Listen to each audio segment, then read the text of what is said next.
You started this. We're gonna finish it.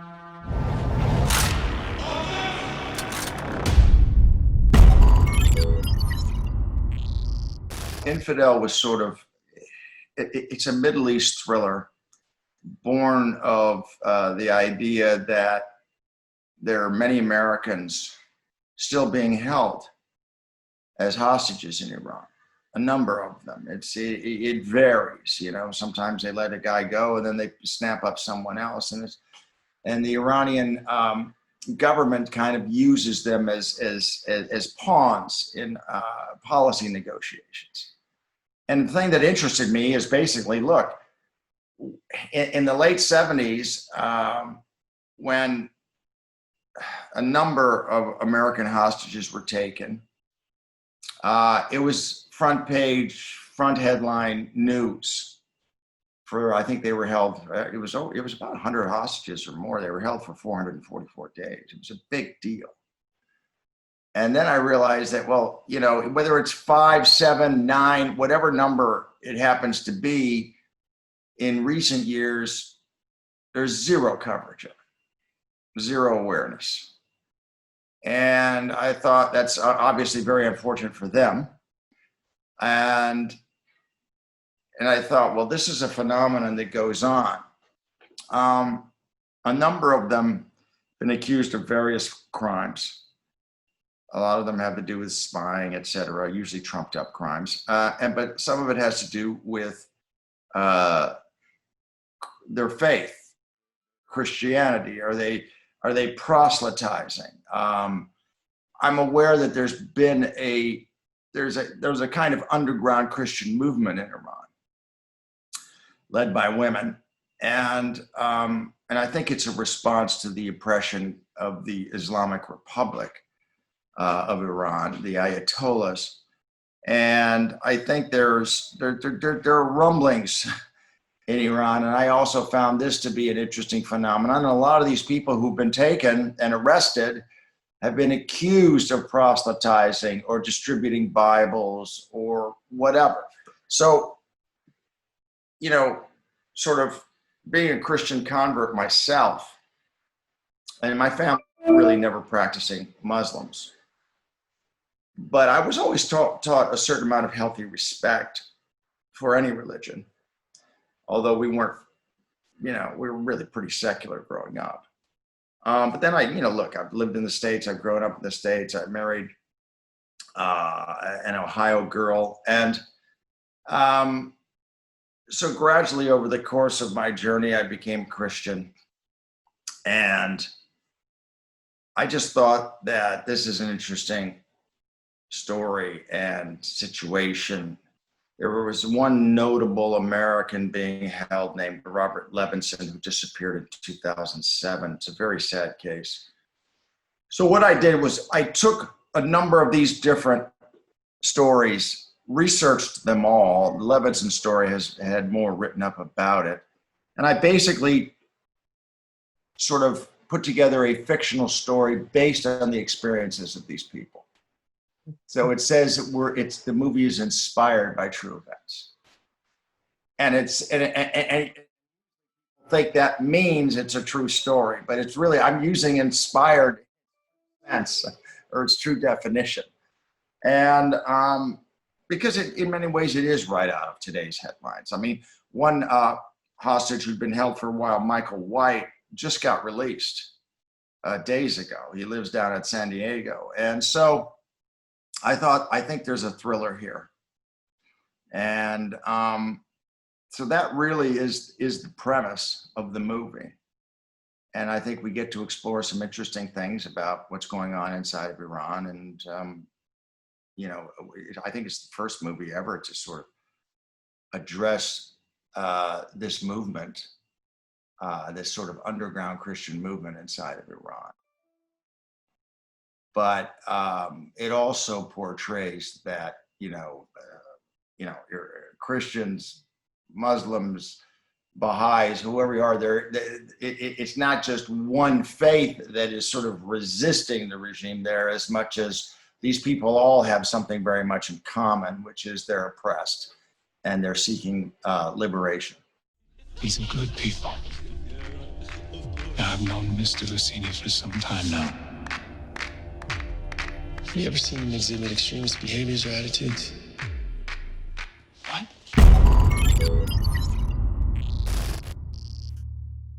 Well, I think we try to portray it as an honest and sort of, shall we say, authentic movement inside of Iran that, you know, has spawned or been spawned as a result of, you know, all kinds of repression inside the country. You know, the rules change constantly in Iran about, well, do we allow Christianity or not? Actually, Christianity has been in Iran much longer than Islam. So, and it has quite a history there. So I think we try to portray it as a group of people who are trying to help an American woman who's there seeking to plead for her husband's life to get him out of prison in Iran. And the husband is portrayed by Jim Caviezel, who's best known for having played Jesus in The Passion of the Christ. And Claudia Karvan plays his wife. And it's a kind of dilemma that a number of families have found themselves in, with you know, wives, sons, daughters trying to sort of get the Iranian government to release their loved ones. And that's the heart of the journey in it. And she connects up with a group of Christians who have a kind of a house church who try to help her. The man's Muslim, so you enter his house without a warrant. Islamophobia. Come with me. He's running a terrorist nerve center or recruitment website. Or am I just an Islamophobe?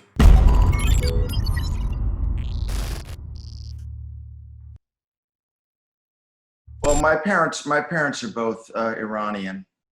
Came to the United States to go to university many years ago, and I was born in the States, but shortly thereafter, my parents went back to Iran. So as my primary memories of Iran are as a child from about age 1.5 to 5. And it was my first language, but unfortunately my Farsi is that of a 5-year-old. I understand actually quite a bit, but when I have to generate conversation, I'm not very pleasing to talk to, unless it's a fellow 5-year-old. In the late 70s, my parents, because we came back from Iran to the States, I was born and raised primarily in the States, and basically didn't go back till a summer in college in the late 70s when my parents had returned. My father returned to Iran to do some special projects. I was at university, and so the last time I was in Iran was 77, 78. 77. So, you know, it was still a fairly stable place with a lot of with its share of problems. And, but no one had anticipated that things would change as dramatically as they did. A year and a half later, really, is when it happened. So I haven't been back since then. I've been back to the Middle East many times, but not Iran. The Ayatollahs don't like my movies, and they've made that pretty clear to me. They're film critics, you know. So, I haven't been back since then.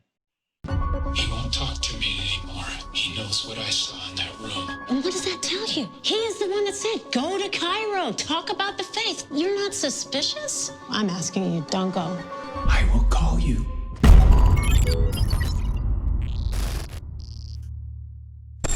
I call it a long and kind of slow, incremental journey, you know. It's funny, I think that our youngest son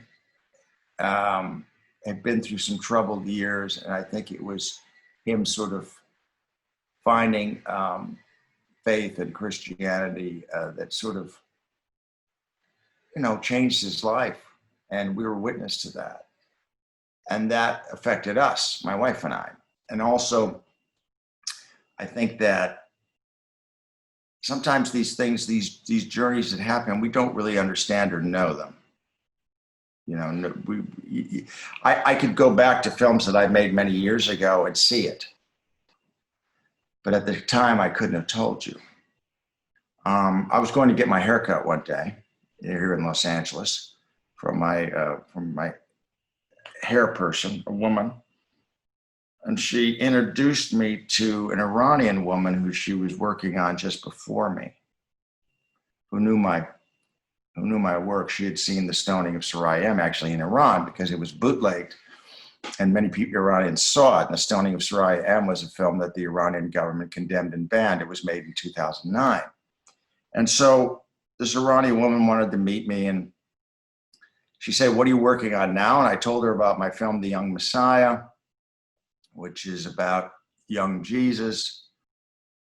And she goes, "Oh, so you made The Stoning of Sarajem to tell the world you're no longer a Muslim, and you're making The Young Messiah to announce that you're a Christian."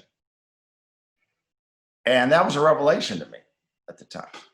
And I thought to myself, gosh, she's right. I just met this woman. I don't even know her. And she's not a Christian.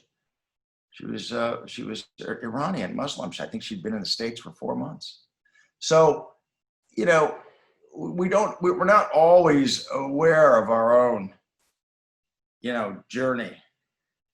And so that was fascinating to me. It's gone viral in the Middle East. That you're preaching to Muslims. Well, I was invited. Not by me, mate. Who's there? Dad! Can you hear me?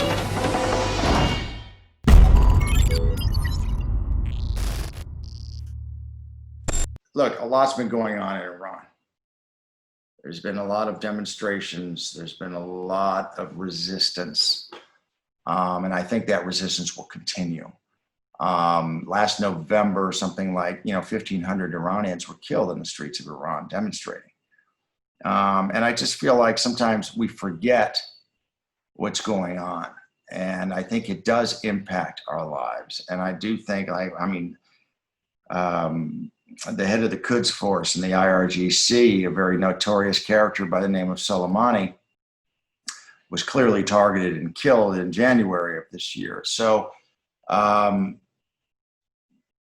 it's just, this stuff is in the news. Sometimes we forget.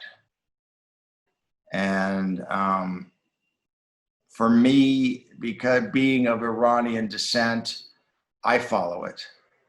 But I think this story was sort of worth addressing at this time.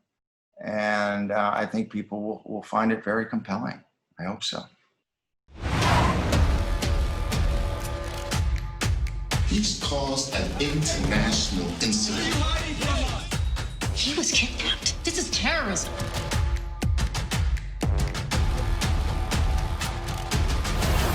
You are in the middle of nowhere, and it's gonna stay that way. We agree? You gotta get him out. They're working on it, right? The government. Not a chance. The days of Entebbe are long over. As far as the world's concerned, you're dead and buried. I can't give up on it. Is here your husband? You're CIA. The two of you set him up. Thing happened in Virginia. Tried to get me arrested. His life. It is clear you are an American spy.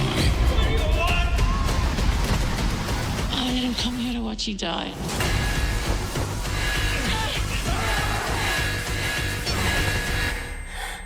We're not afraid to die.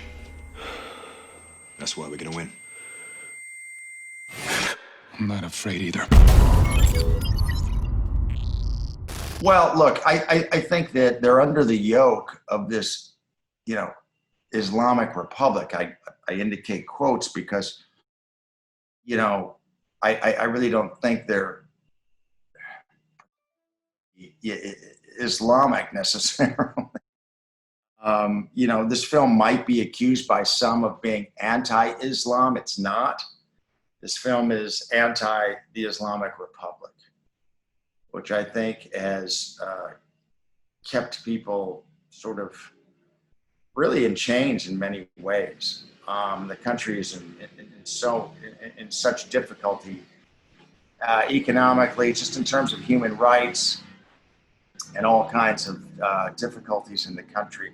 I would like to see Iran freed from the Islamic Republic. I'm not an advocate for a theocracy, be it Islamic, Christian, or anything else. The Iranian people yearn to be free.